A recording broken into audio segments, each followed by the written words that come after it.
So welcome everyone to the class. Um, let's take a moment to, as always, down before we start. As we set, we begin, of course, by a short but nice meditation. We'll begin by just simply taking a deep breath. The key of this is just to bring our mind back to ourselves, and the important point in that is to merge the mind and body into one, allowing our body to be the focus for our mind. And we can start by doing a couple of deep breaths.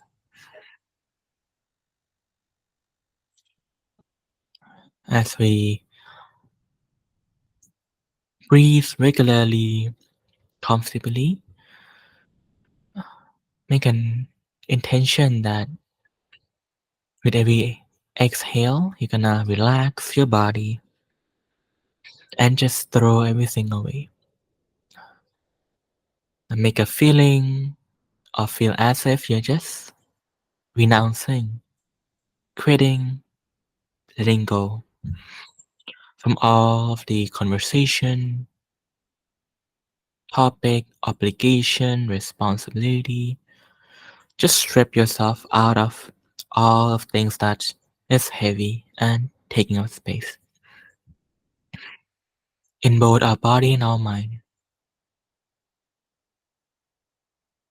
And notice as the heaviness are released, this bright, light, wholesome feeling now fills in the void. Fresh air only comes when we remove the pollution in the air. Lightness, happiness, purity comes only when the release of pollution happens. And then we're just gonna relax. Place our attention to ourselves and placing our mind on the object. We call that object an anchor to help you, a tool to help you be aware. And we are just gonna be aware of that object one breath at a time. Be clear in where we set our sight to, where the right answer will have to be in the here and now, not a moment before, not a moment after. Just taking what's happening now. Watch them as they are, without judgment, without getting to any detail. Just see them as they are and relax.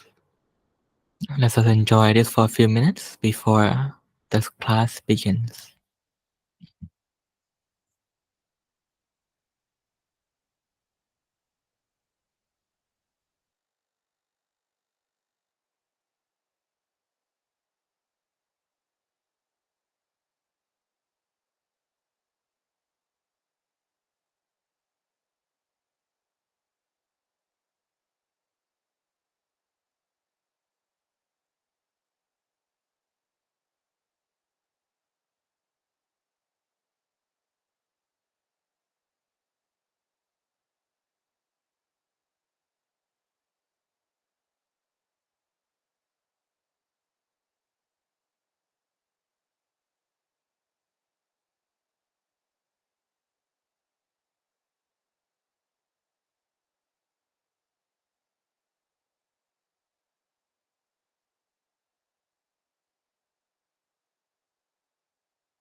And now that we allow our mind to clean and cleanse itself, we can gently and slowly open up our eyes.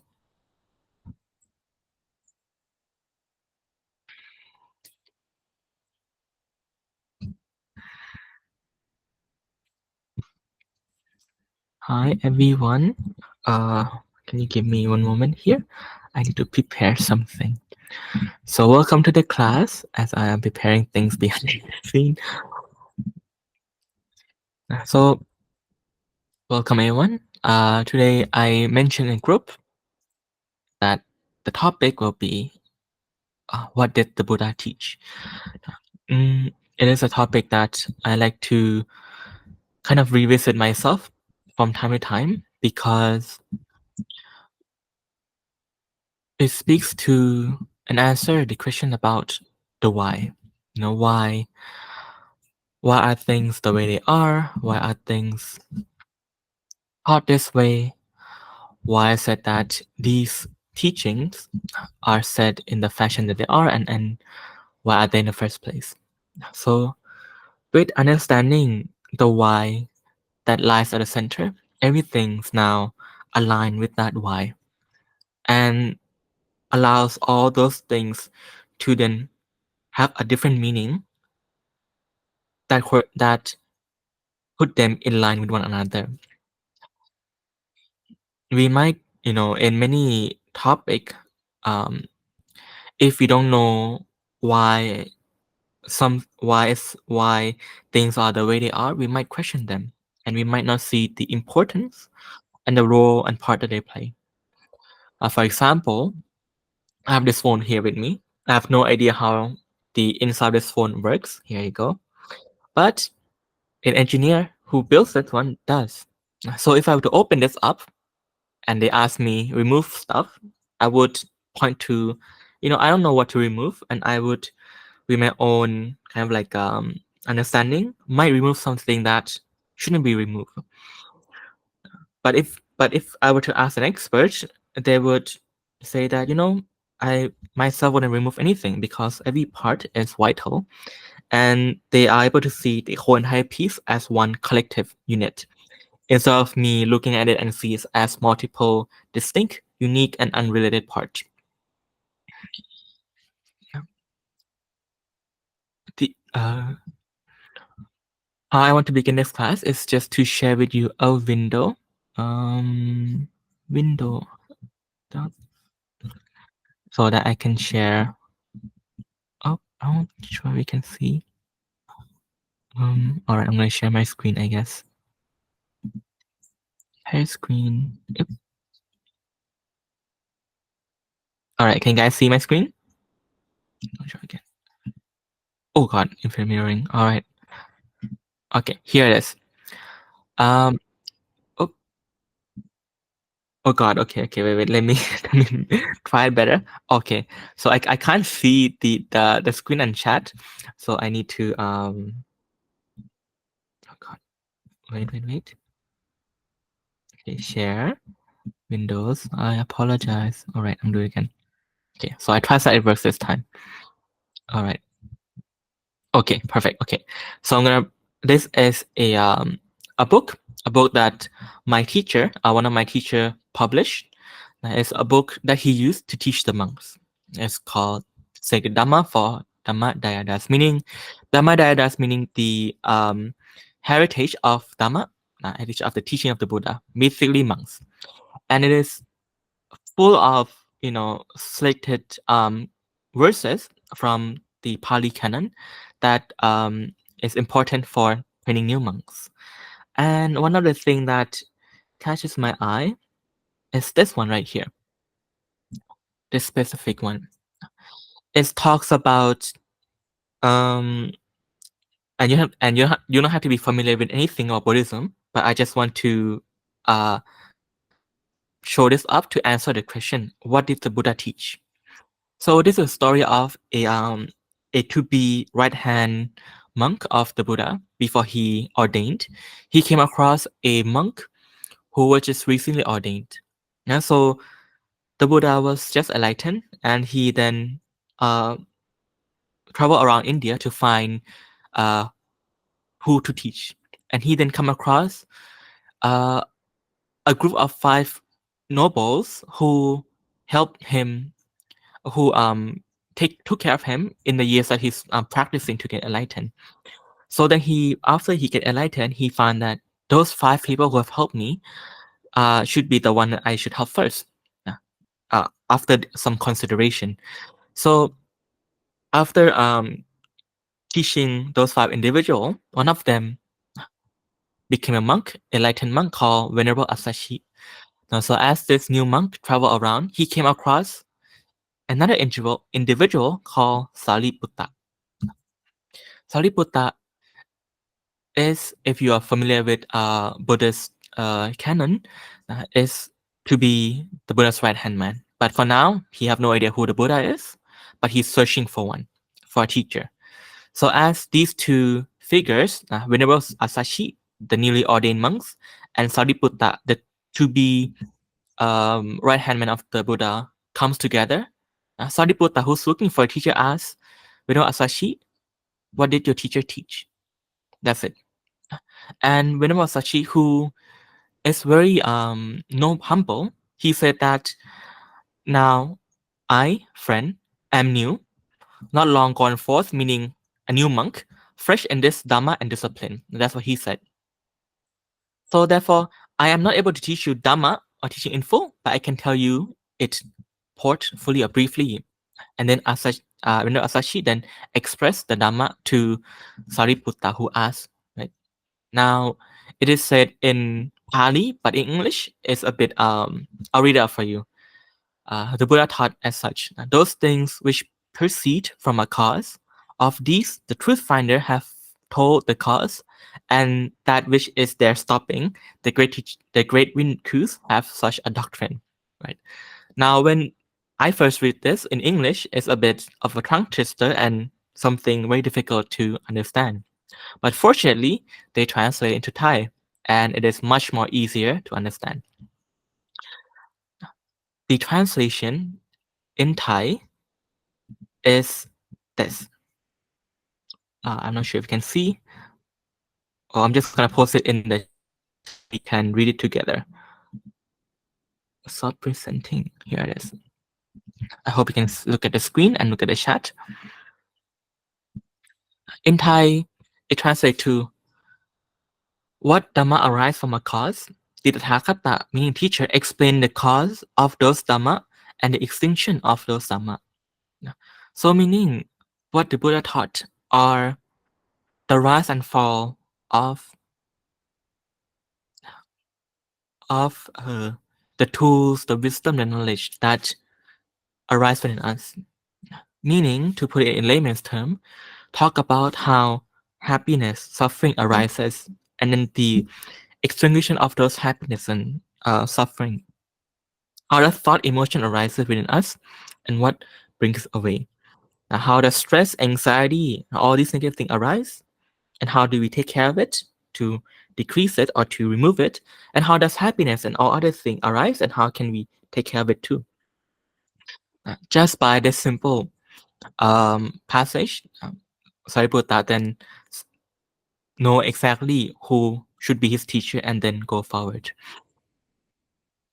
Now, what does this then have anything to do with us and the knowledge that we have for now?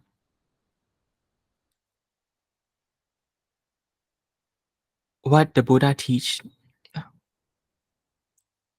and how it relates to us is the fact that we came to Buddhism or we came to any other discipline to look for a few answers. Number one is when we are in need of help, we ask, how can someone help me? Can someone help me in the pain and suffering that I'm going through right now? That's number one. Number two, what have happened for me to get to this point? And number three, how can I then remove myself from here?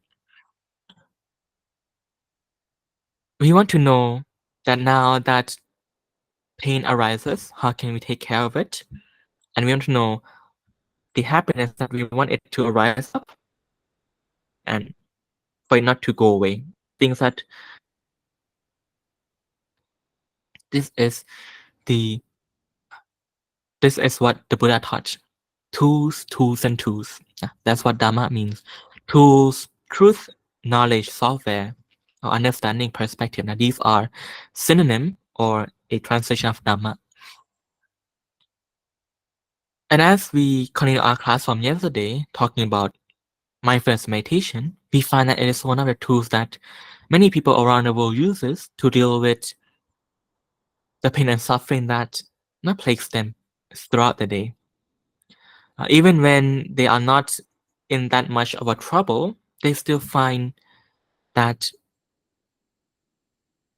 Dhamma or meditation will help them find something even better that cannot be found in the outside world.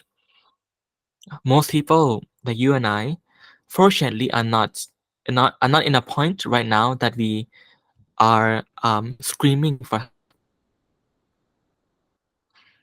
And we are, perfectly okay with indulging in the senses and what we see, what we eat, what we taste, what we touch. And for many, they say that is what make life colorful and beautiful.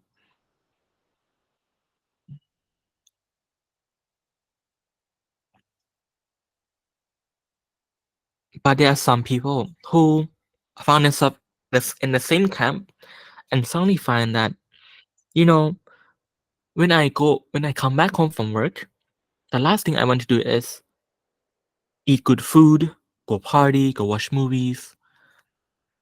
What I need right now is just rest. What I need is rejuvenation. What I need is that peace from my work, my family, my life, my woes.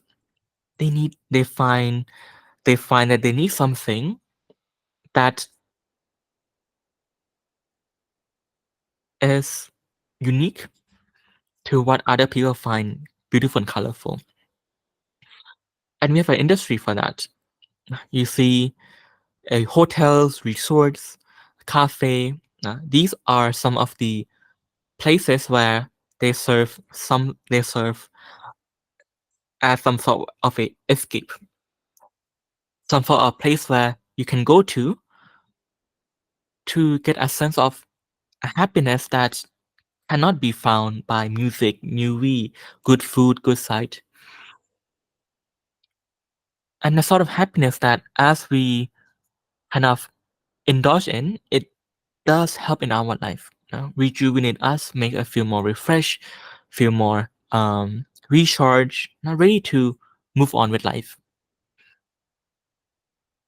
So there is clearly a distinction between different form of happiness that is now for nowadays in a world that is quite hectic is now commercialized. But what is the secret then? What is it that they are selling? What is it that we are paying hard-earned money for? And and can we replicate in our daily life? Uh, that sort of happiness. The key of it is that it's a happiness that comes from seclusion, solitude, or to put it simply, a happiness that comes from being far and away, far and being away from confusion, chaos, pollution. Uh, Confusion and chaos, we know about that. Pollution is just dirty things that plagues us, that plagues the mind, plagues the body. The more of this trash, toxic harm, things that we have, we know that it will truly degrade our mental and physical health.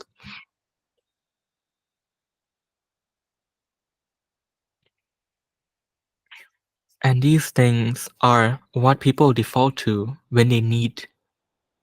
to when they need it. This is what they default when they find that they truly need this sort of happiness, and they find themselves turning to a peaceful and a quiet place.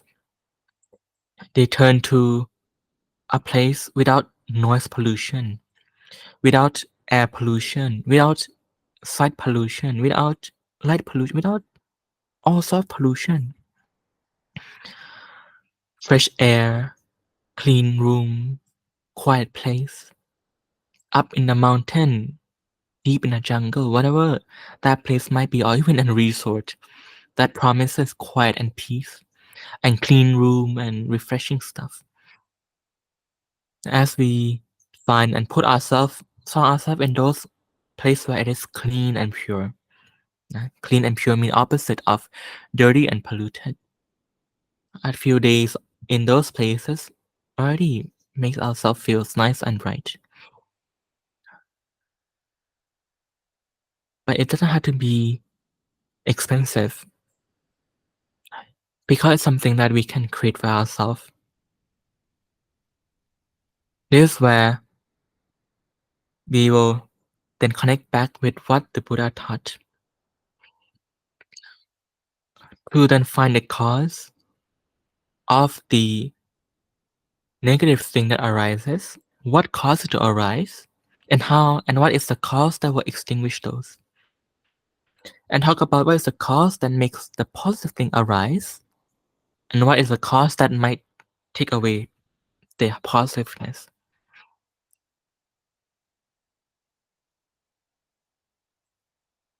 We might never heard of this doctrine before, but we know of what the Buddha taught. Meditation, right attitude, peace of mind, all these stuff. Together with common household, customary culture, teaching, right, of how it's passed on from generation to generation in every household from all places around the world, where people have their own way of finding this sort of happiness.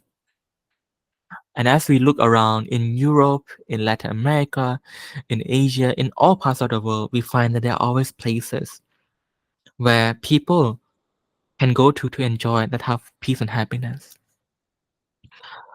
Some other place we might call it mosque, we might call it church, temple. Some of it we might call national park. We can call it a backyard, call it this and that.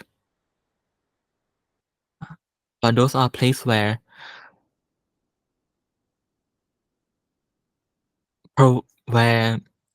it helps humanity able to heal themselves from something that pushes them down. Mm. And I think that's what most people are looking for. So that's why not only that we need to learn the tools to bring about that kind of happiness, right view, right understanding, right mindfulness, right concentration, but also the tools, but also have to learn three more things. What is the cause that bring about the negative thought emotion? What is the cause that take away my happiness?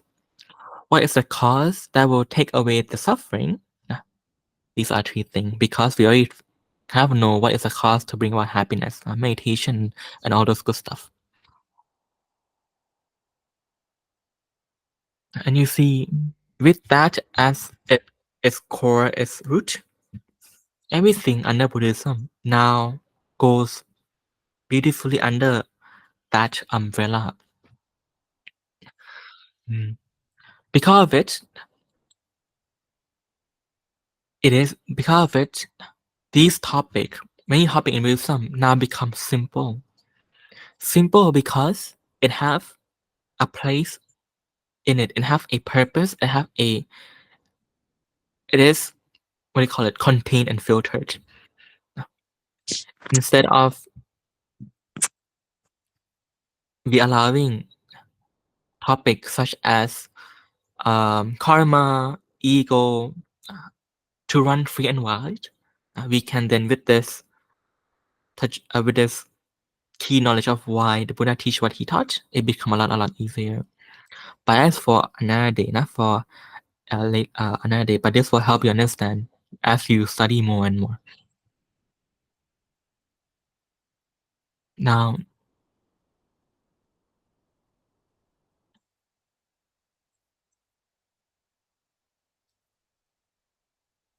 everyone here all knows now or dabble with the fourth thing, the cause of happiness, right?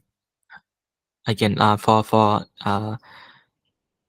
the arrow that comes in, I'm sorry if I mispronounce the name. Now there are four things that I talked about a little bit ago. The causes, what the Buddha teach. The cause that brings about the negative stuff, bad thought, bad emotion, bad everything. The cause that will help to take them away, the bad thing away. The cause that bring up the good thing, good thought, good emotion, happiness, whatever it is, and the cause that will take those away. So in order four things we know about one of the four, how to make ourselves happy. And we might also know what makes ourselves not happy too. So these are very, very common. But the other two, what takes good thing away, what takes bad thing away, might not be something we are expert in. But it's vital though. It's very, very vital. Because as long as we lack, we have a missing or lacking in one of the four, then it won't never be complete. We will not be able to do four things. To prevent, by knowing the cause that will bring the bad thing up, we know how to fix it, to fix what is our, to fix the bad thing that is already risen. We don't know what to do because we don't know what is the thing that we need to do, the cause that bring about good thing, and we don't know what to be careful about, so that that thing will not take away our happiness. These are the four things. As long as those things are not clear, then the truth of the matter is that it will be a zero-sum game, where today, maybe this month, this week, this year, we have a beautiful opportunity to come to a retreat, to find ourselves in a wonderful resort, and just to focus on creating good things. But as we go back home, inevitably, then what? Then things go back to how they used to be. They then go back to how we used to, and it feels like we are standing with our own 2 feet against a avalanche of so many things that want to bring us back to where we was before. To push us back to a time where things sucks, things are heavy, things are difficult. And we don't want that. We don't want. That's why, for long-term longevity and for um, sustainability, these are the four things that we need to do to know. So far, so good. A thumbs up would be okay if it's clear. All right. Thank you, Tom.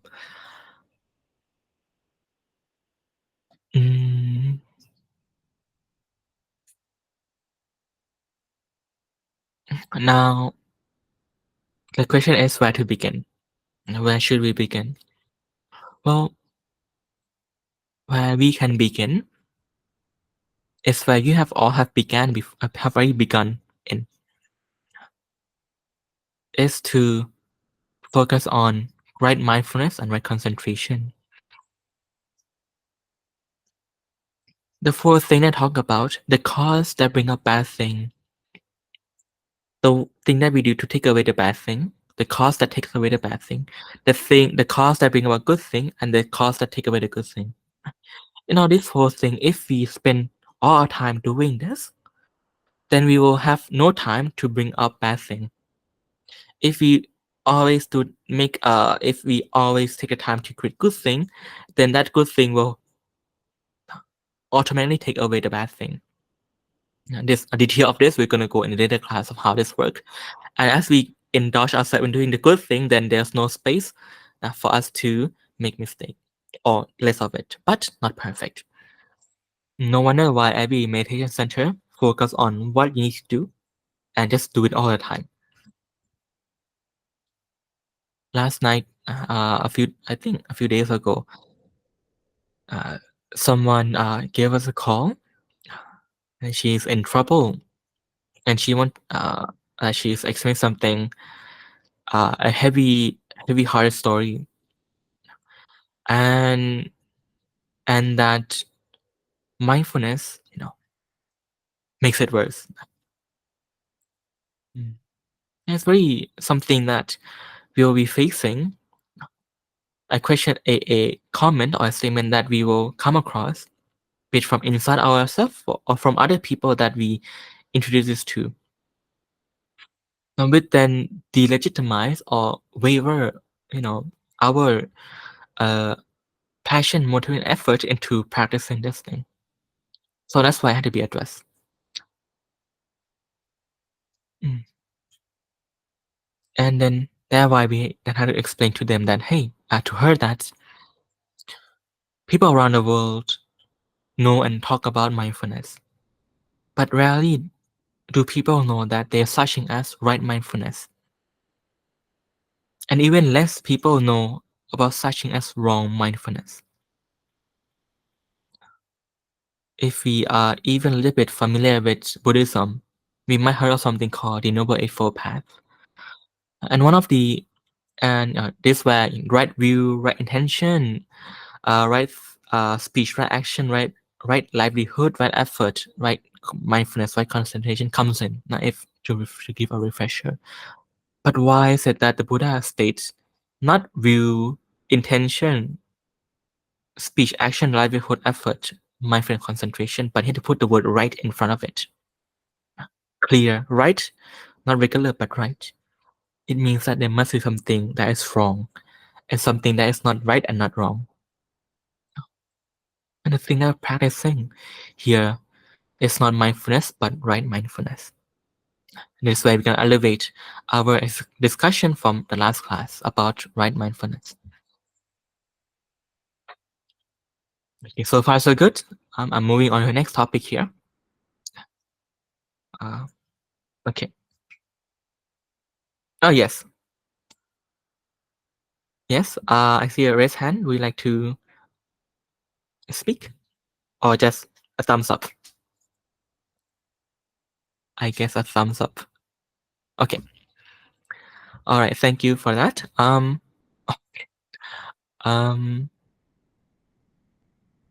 So she said that, you know, when people say that when things I in retreat and in classes, just like the class right now, it is taught that we taught that when things arise, know that it arises, and the way we can learn in our meditation is to investigate. Mhm. And she said that because that she then want to know, hey, why is there bad thought, bad emotion coming to me at this moment? I want to understand them because to understand the situation fully will allow me to then solve the situation. This is common logic in the outside world, right? To fix something, we have to know what that thing is, and to know the big picture of it. The more we know of it, the better chance and likelihood we have that we will implement the correct solution for the outcome that we want. So she does that, and find that as she does that throughout that day, it get progressively worse and worse. Hence her statement of mindfulness making it worse. Mm. And if we say that, if the Buddha say that mindfulness is all you need uh, to help you, then hey, what give? That is where we have to then address that we need to practice right mindfulness. Our mind, and the key point here is that is sorry, and the point that we have to lead to her to understand is that your mind in itself is like an empty shell, but there's always something in it. Never without something in it. That thing that's in it is either thought or emotion, thought or mental state. Thought is basically information, and we can separate them into visual and sound or auditory. That's it. All information that comes from what? Comes from our past memory. It's just using your past memory and just to mix it around to create a thought of some kind, and be in various formats as we know as we grow up with it. We know what kind of thought we have and what are the variations, and also emotion or mental state that also accompany the thought too. What am I feeling? What is the feeling saying? All these sort of stuff.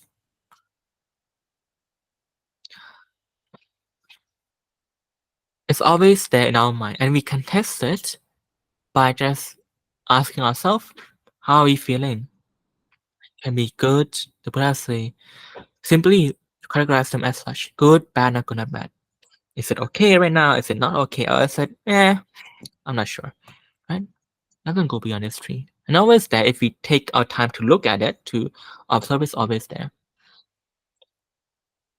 The the key thing that I want to get to here is the fact that what happens when these things arise in your mind. There are many books, and you might have heard of this of our time, like TED Talk and whatever it is, that of how vital your thought and emotions are, and how it then drive the way you look at the world, the way you act, and all your behavioral pattern. And they say something that is and the word that they use is quite profound if you stop and think about it. They say that thought, emotion, your views, your perspective, your attitude that arise in the mind drive who you are. It pushes it, drive it. That's the keyword. Drive.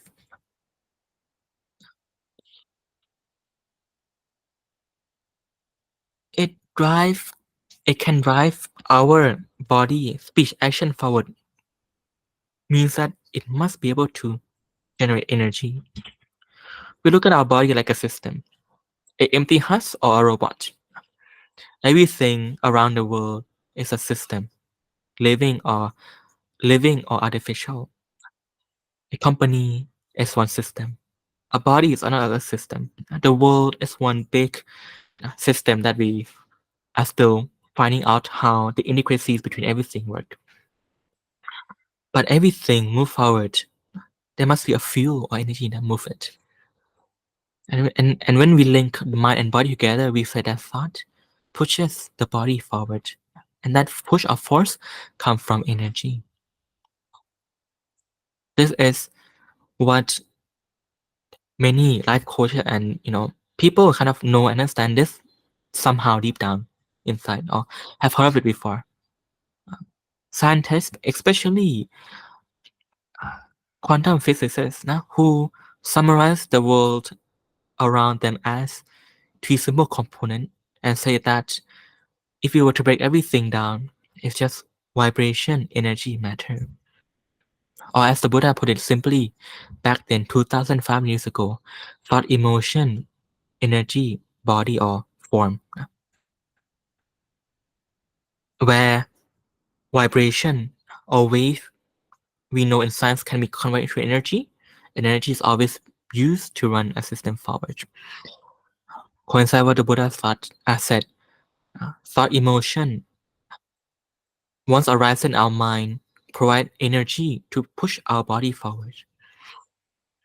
Because of that, because of that simple equation, as as negative thought, emotion arises in our mind, and we know, so just like the individual that asked that phoned in and asked this question, at that negative emotion and thought arrives in her mind, the uh, the mistake that she have done is the fact that she get into the detail of it, allowing that negative thought emotion to still arise and live rent free in her mind, going deeper down the memory lane, deeper down to why today sucks or why this and that, with the misunderstanding that she have to be the one who investigate to understand it. And we like to go deep down. We say that we must be the one who go in and fix our problem. But we know that the deeper down we go, and we're not someone who is wise or capable enough to hold back against what we have on the inside. We find ourselves locked, imprisoned, troubled by it. And that is a mindfulness that is wrong. Wrong in the sense that as you do it, it provides a negative outcome. Now, so as we meditate now later today, I want everyone to understand that when things arise, just know that bad things arise, but don't touch it, especially the bad things. Because as those thought emotion arise in our mind, it is able to generate energy to move our body forward, to move matter forward. If it's some, if it's the thought emotion is negative, then surely as we hold on to those negative thought emotion, our body and mind will deteriorate the longer we hold them. Opposite of when we hold positive thought emotion, or simply put attitude, easier with understanding, then it will slowly, surely bring it up. Yes, I see a Yeah, raised yeah, hand. yes. The time sometimes this time is true. Sorry. Okay. The desire of touch it. You know, you said when arise that emotion, let's not touch it.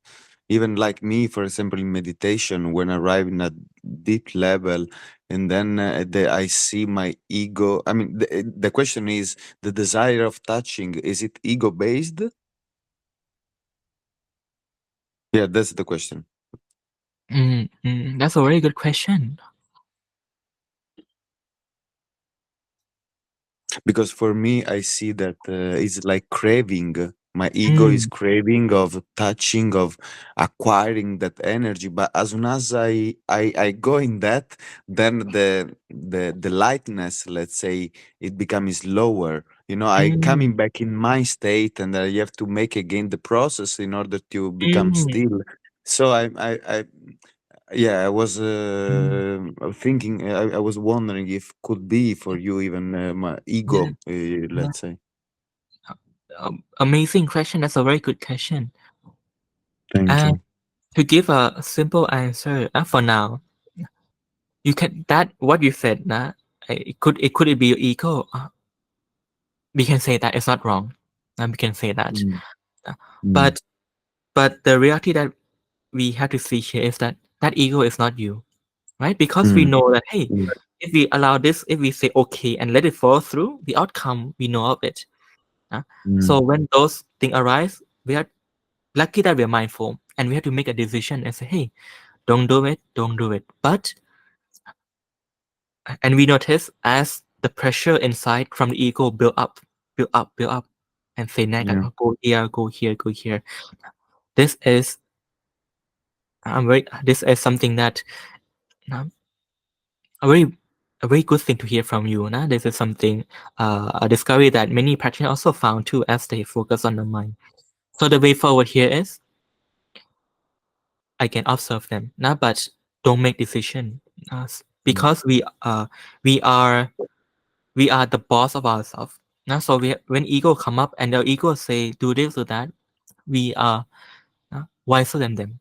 So let's say you know what, no matter how much you urge me, pressure me, or tempt me, I'm just gonna not touch it, not touch it, and over mm, time, you'll find that it might be stronger because it wants you to do it. It wants you to do it, but everything in ourselves they have limited power, especially the bad energy inside and the ego too. mm, uh. So as we kind of like sit there neutral, now let it happen, let it flow. yeah, Give it 5 to 10 minutes, it will just go away, and you'll find yourself at peace. Nah. And it's very good. yeah. Nah. Thank you. In fact, once when it's not easy, but helped me, for example, in that moment, trying to see ego as a um, natural expression, Mm, not from me, not because in that way where I'm in the meditation, me is not existing anymore. It's mm, kind of ego that is kind part of me that want to still be me in somehow. But mm, if I let it go like part of the big process of the big light, then this is not I mean is going away. Just but let it express his desire, and then let it the comprime his desire of mm, expressing. Yeah. mm.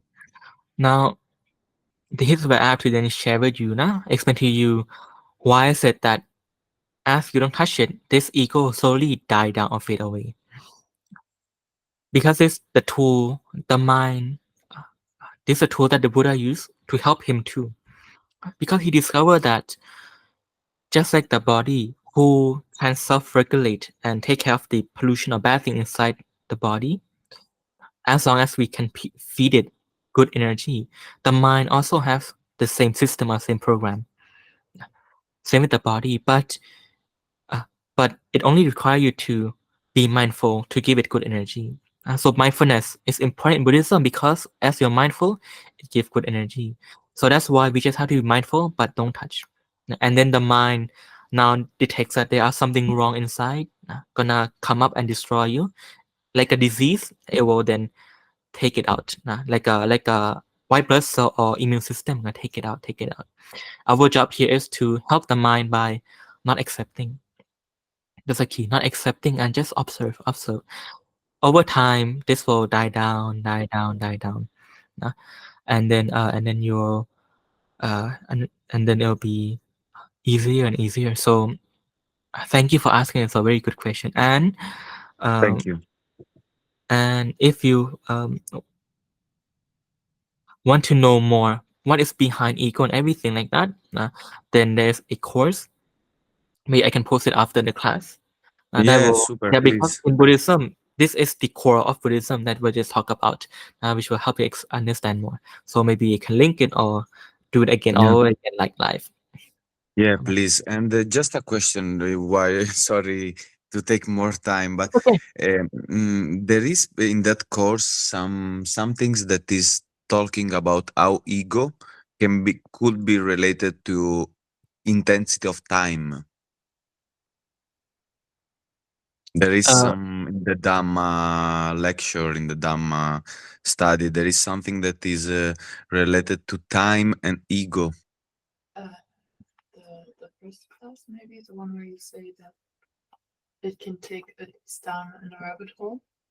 uh, I can you rephrase the question? I Yeah, yeah, of course, of course. There is in the Dhamma lecture mhm. some thought or some insight where is explaining how ego Mm. can be related to time or is not explored. Oh, ego and time, right? The connection between these two things. Yeah. Mm. Well, I see that my ego, just to give the base of the answer, the question is that my ego is arising when in my I live the time more intense. Oh, so when they are when life is more intense, at those times Yeah, the ego comes up more and more, right? yeah, right. Yeah, Oh, okay. That is a very good observation. You're right. You're right. And now the question is, where is the resource in that, right? That but even take time. If you will find later, I will be on the chat. Will yes, be with the link. Other link will be mm, totally okay. yes, Thank you. yes, yes. Now the fortunate thing is that the two questions that you asked all fall under this one teaching or one video that we have. So Mm. therefore, hopefully, when you watch that, it can answer your question. Okay. Okay. Mm. Thank you so much. Thank you so All much. right. Thank you for the question. Mm. And Mm. now I'm gonna answer Kanan's question before we move on to meditation. Okay. Is it a good idea to forgive ourselves and others that cause negative thoughts? That's a very good question.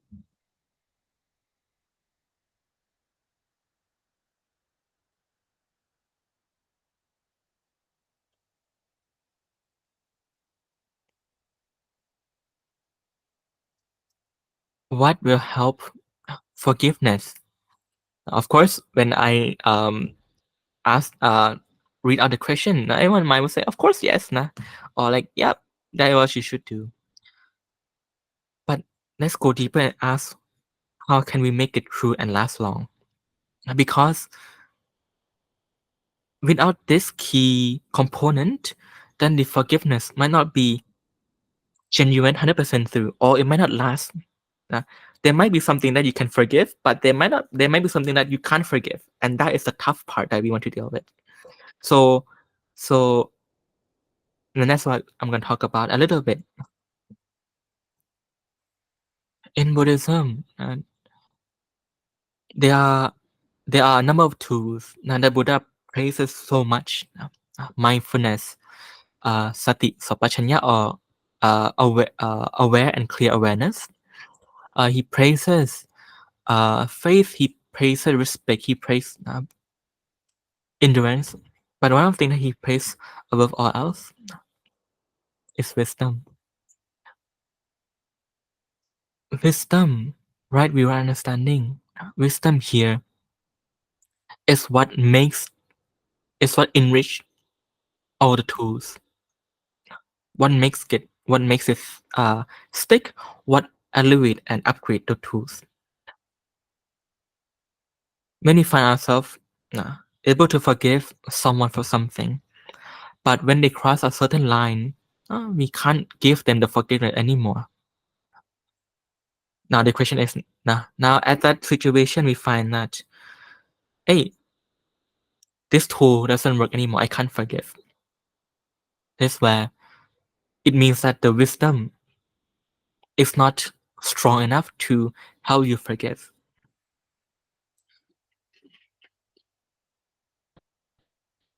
When we go through, I'm gonna bring a example that you guys might know of. Have you ever heard of 5 stages of grief before? Yeah, and I forgot, but the other one, acceptance, right? Yeah, acceptance, not the last one. I think that's the point I'm gonna go to. Yes. How is it? What makes the last one? What Why is the last one the key to makes you be free from the grief? The key of it is knowing and understanding the whole picture in its entirety, starting from the very root cause, the very bottom, all the way to the situation that happened. You see the whole big picture. For example, you might hate someone for how they act and behave, and that you see in your workplace or school. But if you sit down and know the history, know how their mind works, and know the story, everything behind why they behave the way they behave, every single thing, you would come to the conclusion that, no wonder why they have to be like that. And knowing the cause and behind all this thing, then you might come to a situation where, man, I really can't bring myself to hate the other person because everything, every component, every cause make that person the way they are. Wisdom, seeing things as they are fully without any blind spot remaining, allow equanimity or neutrality to come up, understanding. And for there, because there's nothing you hold on anymore, then you can forgive. Forgiveness come naturally because you don't have to give anything up. Many people can't forgive because it's like they're holding on to this thing and they can't let it go yet. It's difficult, it force it. But forgiveness, the easiest one and the one that make it long lasting and peaceful, is the one that happens naturally, where the key component is wisdom. To see things for what and to see the whole picture. That's why many people search for the truth, search for the answer, search for piece of vital information just to let go, to forgive, to let the past behind them. Wisdom is key here. So it's a good idea, very good idea. It's a good virtue to forgive ourselves and others that communicative thought. But but then you have to have the right understanding and wisdom. And the fact that he is that it's not them that create negative thought. This way it connect with ego and everything else too, but it's this for a different class, right? So yeah, the answer to your question is yes, it's a good idea, but like everything that is good, it has to come naturally. So let's look for that wisdom, right view, understanding, and then forgiveness will come naturally. All right. Did I answer your question, Kanan? And also Dario? Just a simple thumbs up would be okay. Yeah, yeah, yeah. I liked a lot. Yes, Thank thank you. you very much. Thank you very much. Okay.